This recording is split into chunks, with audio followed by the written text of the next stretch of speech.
On the Road with Kev welcomes you back. We're coming to the end of this incredible trip around Asia. I've just done a podcast on the benefits of travel, which I'd love you to check out because I think you can really enhance your life, add years to your life and life to your years, as they say. Expand your brain, your heart, your soul, your mind, your body. But this time I'm going to look at the question of, do you travel alone or do you travel with friends and loved ones? Now, I think it's a very interesting proposition. For this trip, because I was going 5 weeks away, of necessity it was travelling on my own. But I think I would have travelled on my own anyway. I travel often with family and friends. With dear Kuba and Maya, we've taken several incredible trips last year to Venice and to Ghent, Antwerp. We go skiing. So we have lots of fun together, and there's something quite unique about that. I also travel with family, Kieran and Maria, Mairead, and it's, again, a different experience. So what do you get when you travel alone? Well, this is what I really wanted, solo travel, if you like. And I really was interested in this because I can remember my yoga teacher friend last year. She was saying she was a woman who'd have a grown-up family, a very accomplished woman. And she was saying she wanted to go off to India, because I just come back from India, and do a yoga course. But she was sort of conflicted because she knew her husband didn't really want to go. And he preferred to be at home watching rugby. And what was she going to do? Well, I suppose the thing is, when it comes to circumstances like that, solo travel is a challenge because you have to break away from your norm and your comfort zone. And I know this because even traveling on my own, the first few days were quite hellish on this trip. I was reminded of my friend who passed away. I was missing my grandkids and the family. I was just out of sorts. And I think that's what happens when you suddenly upend your life. You travel all the way across the road. And that's the gift of traveling nowadays. You can travel to the other side of the world in a sort of a flash, if you like. And that's quite challenging in itself. You're in a different time zone. You've got different food, different drinks, different customs and different languages. All of that is a challenge. But of course, it's like going out and doing an exercise workout and loading yourself, with extra weights or an extra distance. I beg your pardon, I have a frog in my throat. It's the pollution in Bangkok, I think. It's a very, very polluted city. A wonderful city, but it does give you that sort of a catch in the throat.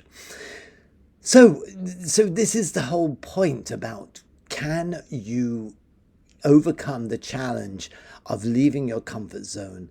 And if you've been in a big relationship, leave that for a specific amount of time and go out on your own. Well, I think let's look at what are the benefits of doing that. What is the upside for that lady to maybe take a month off, leave her husband, and go off and do a yoga course in India? Well, the upside will be this. And I speak now from my own personal experience. And I come across, you have often heard me talk about Diamond, this wonderful friend that I've made. And if you do travel alone, what will happen, as life hates a vacuum, is people will come into that vacuum. And people, for the most part, that are welcome into your life, and people that may well form long-term friendships, long-term relationships, and add a lot to your life. So, for example, when I first came to Bangkok, I was supposed to meet someone else, and that fell through for various reasons. It was just after the pandemic, and then came a knock on the door. I was feeling a bit lonely in my hotel, wondering what the hell I'm doing here, and this little bright round face popped in and said, "Oh, sir, brother, can I help you? You need tour. You need to see Bangkok. I'll show you Bangkok." I thought he was a bit of a madman, to be quite honest. And such has our consequent history turned out, that he is a madman. But he's a madman, he's my madman, and he's my friend. Not to say he doesn't drive me completely bonkers, and I do the same to him, but that's what happens when you travel. You get to share all the intimate and mundane things in life, and that can be a challenge in itself.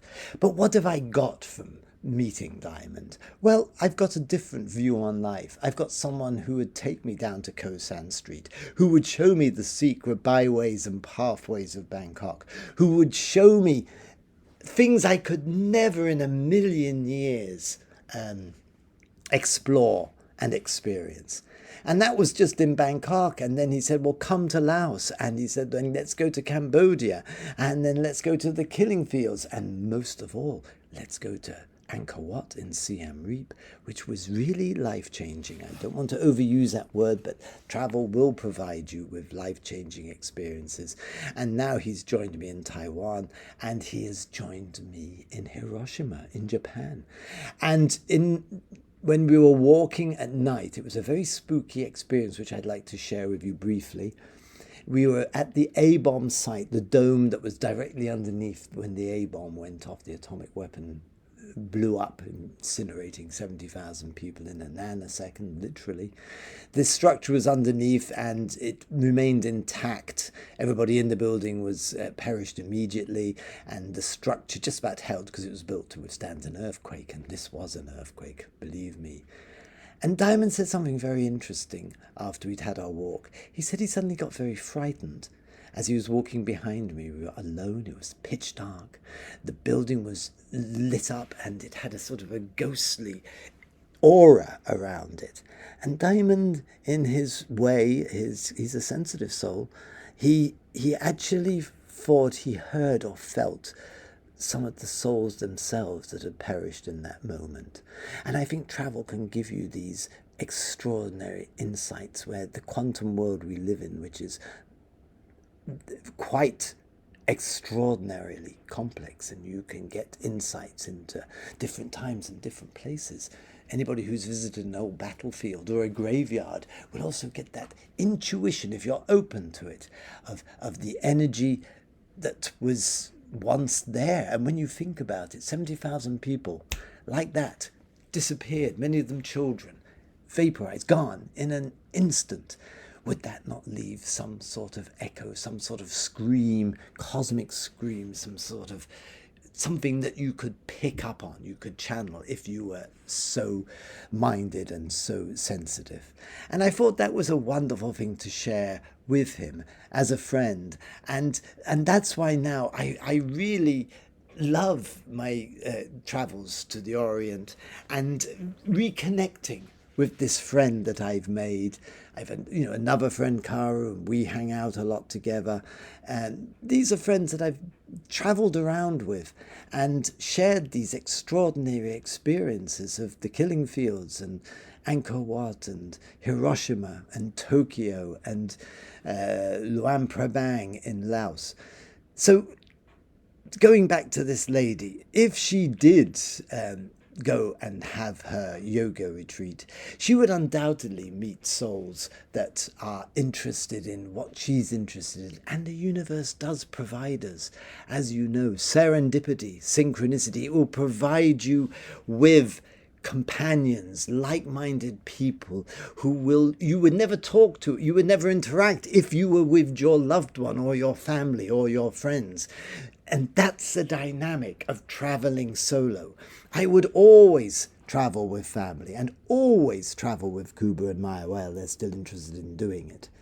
But now I also know that if I pack my bags and trundle off to the airport and catch a flight, I know that if I'm open-hearted, people will gravitate into my life and I will have different experiences that I could not have if I was traveling together with those that I've been on the road with. So finally, I would like to say both solo travel and traveling with family and friends have huge benefits and huge drawbacks. Solo travel can be daunting. Traveling with your family and friends can lead to the same sort of interactions and dynamics that you're used to. But maybe the ideal thing is to have a mix of both. That each year you say to yourself, well, I'm going to take one solo break and I'm going to take one family holiday, or two if you have the opportunity and the means to do that. But I can most definitely see that there is a fabulous gift when you divest yourself and you pack your own bag. Remember, we come into this world on our own and we leave it on our own. And in one sense, solo travel is some sort of preparation for that. And it's a sort of an echo of that state that we are on our own in that sense. And so, but the great gift is, like me finding a diamond on the street, I found someone, they found me actually. And I would then actually look back and say, wow, what a gift that has been. I've literally got a diamond in my life. And that is because I went almost by chance on my own to the other side of the world.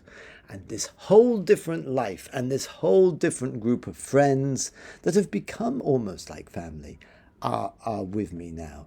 And it's a comfort to know that at any stage I can go off and leave the world of the humdrum, sometimes humdrum world behind, and shake it all up. So that's my reflection. Try both, and you will benefit, because travel, as we know, gives us so much and opens the doors of our life and our perception. And I am eternally grateful to my dear friend Diamond, who, though he does drive me mad and I drive him mad, and his strange little ways are sometimes deeply annoying, and I'm sure I'm just the same for him. But at the end of the day, I love him dearly, and he knows that, and I'm looking forward to reconnecting, and he has been a diamond in my life.